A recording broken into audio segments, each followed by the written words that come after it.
Rakyat Iran takut akan kelaparan akibat sekatan kejam Trump. Laporan terkini menunjukkan bahawa Iran semakin hampir kepada apa yang dipanggil Hari Sifar apabila sistem bekalan tidak lagi mampu memenuhi permintaan. Teheran telah berada dalam keadaan berjaga-jaga akibat kekurangan tenaga, ketakutan terhadap kekurangan bekalan, dan tekanan di Selat Hormuz.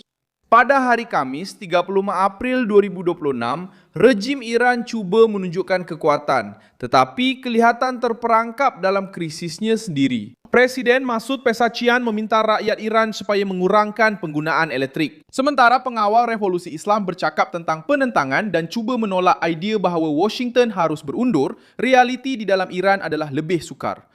Kerajaan meminta penjimatan elektrik, perniagaan merasai tekanan, air menjadi risiko nasional dan pelabuhan-pelabuhan di Teluk terus terhimpit oleh tekanan Amerika. Saya akan ceritakan semuanya kepada anda. Tapi sekarang anda pasti mahu tahu, anda sudah melanggan saluran ini untuk terus mendapat maklumat terkini, maklumat masa nyata dengan kualiti kewartawanan terbaik yang pernah dilihat. Dengan standar credibility, Nilson Alves. Logik Washington adalah untuk memaksa rejim itu menerima had yang ketat terhadap program nuklear dan kuasa ketenteraan yang menyokong pengaruh serantau mereka. Kerajaan Amerika mahu Teheran faham bahawa mereka tidak boleh menutup Selat Hormuz, menekan pasaran minyak global, menyokong militan dan masih menuntut pengurangan sekatan seolah-olah tiada apa yang berlaku. Daripada mengakui besarnya masalah, pengawal revolusi Islam cuba mengubah krisis menjadi retorik kemenangan. Tetapi retorik tidak menyalakan lampu, tidak mengisi tangki air dan tidak meletakkan makanan mahal di atas meja. Presiden Masoud Pezeshkian meminta rakyat Iran supaya mengurangkan penggunaan elektrik dalam ucapan yang disiarkan pada 25 April. Mesej rasmi cuba menafikan kekurangan dalam masa terdekat, tetapi permintaan itu menunjukkan kesempitan yang dihadapi.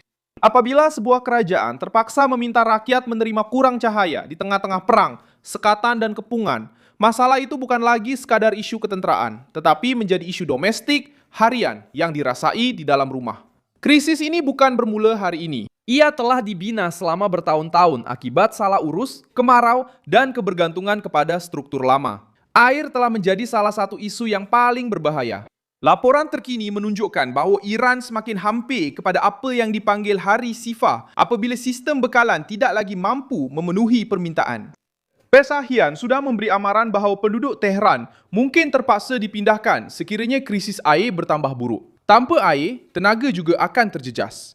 Tanpa tenaga, PAM akan berhenti. Tanpa PAM, rumah, kilang dan hospital akan berada dalam keadaan tegang. Pada ketika inilah krisis menjadi berantai. Kemarau mengurangkan kuasa loji hidroelektrik. Perang merosakkan infrastruktur. Kekurangan alat ganti menyebabkan kos pembaikan meningkat. Tekanan ke atas pelabuhan menyukarkan import, tenaga menjadi tidak stabil, pengangkutan menjadi lebih perlahan, makanan sampai dengan harga yang lebih mahal, pekerja kehilangan pendapatan, dan rejim bukannya menjelaskan besarnya kesilapan meminta pengorbanan, dan mereka memanggilnya sebagai perlawanan. Reuters juga menunjukkan bahawa ekonomi Iran sedang mengalami kesakitan yang teruk, walaupun ia masih belum runtuh sepenuhnya. Rejim cuba bertahan dengan stok simpanan. Perdagangan melalui sempadan darat, rizab dan laluan alternatif. Tetapi bertahan bukanlah kemenangan. Laporan itu memetik para usahawan di Teheran yang mengatakan bahawa harga yang tinggi, gangguan dalam rantaian bekalan, dan sekatan internet telah menghancurkan perniagaan. Seorang penjual beras dan bijirin menganggarkan penurunan kira-kira 40% dalam jualan sejak permulaan perang. Apabila makanan tidak hilang sepenuhnya dari rak, tetapi tidak mampu dibeli, krisis itu masuk ke rumah rakyat. Makanan mahal, pendapatan berkurang, pengangkutan tidak menentu, dan ketakutan bahawa bekalan akan menjadi lebih teruk jika Selat Hormuz terus disekat. Rakyat biasa tidak hidup dengan kenyataan rasmi. Dia bergantung pada harga beras, roti, bahan api, ubat-ubatan, dan bil elektrik. Jika semua ini naik serentak, propaganda akan kehilangan kekuatannya. Rejim boleh kata mereka boleh bertahan, tapi rakyat yang menanggungnya. Pelabuhan Bandar Abbas menunjukkan bahawa kelemahan Iran bukanlah sesuatu yang baru. Pada April 2025, satu letupan besar melanda kawasan Shahid Rajai di pelabuhan terbesar Iran, menyebabkan sekurang-kurangnya 18 orang maut dan lebih 700 cedera, menurut Reuters. Pada masa itu, pihak berkuasa menyatakan kemungkinan penyimpanan bahan kimia yang tidak baik. Kejadian itu sudah menunjukkan kecuaian dan kelemahan. Sebuah kemudahan yang penting kini dengan perang, sekatan, dan ancaman keselamatan maritim, setiap kegagalan lama menjadi lebih berat. Kesilapan strategik Teheran ialah mempercayai bahawa ketakutan dunia terhadap Hormuz sentiasa akan melindungi rejim itu. Untuk sekian lama, ancaman itu berkesan kerana selat itu penting untuk tenaga, perdagangan dan baja. Tetapi krisis semasa telah menunjukkan sisi yang lain. Jika Iran menutup laluan itu, mereka juga mengasingkan diri. Jika cuba mengenakan bayaran untuk laluan itu, mereka menjadi sasaran sekatan. Jika mereka menggunakan pengawal revolusi Islam untuk menakut-nakutkan kapal, ia menakutkan syarikat insurans, syarikat perkapalan dan pembeli. Rejim itu mahu mengawal aliran itu. Kini mereka sedar bahawa mereka juga bergantung padanya. Pendekatan Amerika Syarikat adalah tegas kerana Donald Trump melihat situasi ini sebagai peluang untuk mematahkan ugutan yang telah berlaku selama beberapa dekad.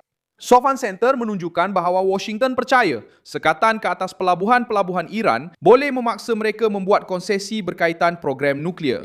Analisis yang sama menekankan bahawa para pemimpin Iran mahu bertahan dengan bertaruh pada kenaikan harga minyak dan tekanan politik antarabangsa terhadap Trump. Itulah perkiraan Teheran menanggung kesusahan sekarang untuk cuba mendapatkan perjanjian yang lebih baik kemudian.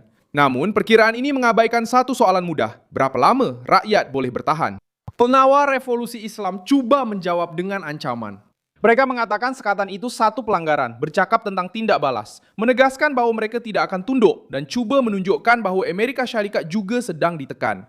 Tetapi perbezaannya jelas. Washington menghadapi tekanan politik dan ekonomi. Teheran menghadapi tekanan yang mengancam kelangsungan hidup.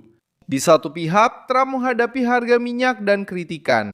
Di pihak lain, rejim Iran menghadapi bekalan elektrik yang tidak stabil, kekurangan air, perniagaan yang gulung tikar, keluarga yang tertekan dan golongan muda yang sudah tidak lagi percaya pada naratif rasmi.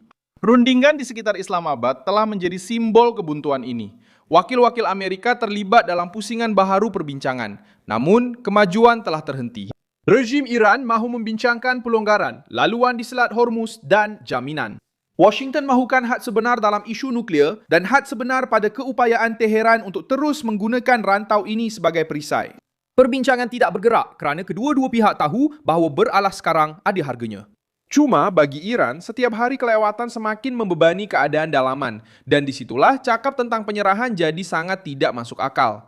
Apabila pengawal revolusi Islam atau golongan garis keras Iran cuba menjual idea bahawa Amerika Syarikat yang patut tunduk, perbezaannya menjadi sangat ketara. Rakyat Iran yang sedang diminta untuk berjimat tenaga. Peniaga Iran yang sedang menjual kurang. Pelabuhan Iran yang sedang berada di bawah tekanan. Air Iran yang sedang berada di tahap kritikal.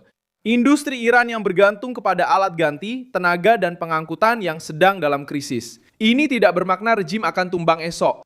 Reuters sendiri menekankan bahawa Iran masih mempunyai mekanisme untuk bertahan dan kejatuhan serta-merta tidak dijamin. Isunya adalah lain. Untuk terus bertahan menjadi lebih mahal, lebih menyakitkan dan lebih tidak stabil.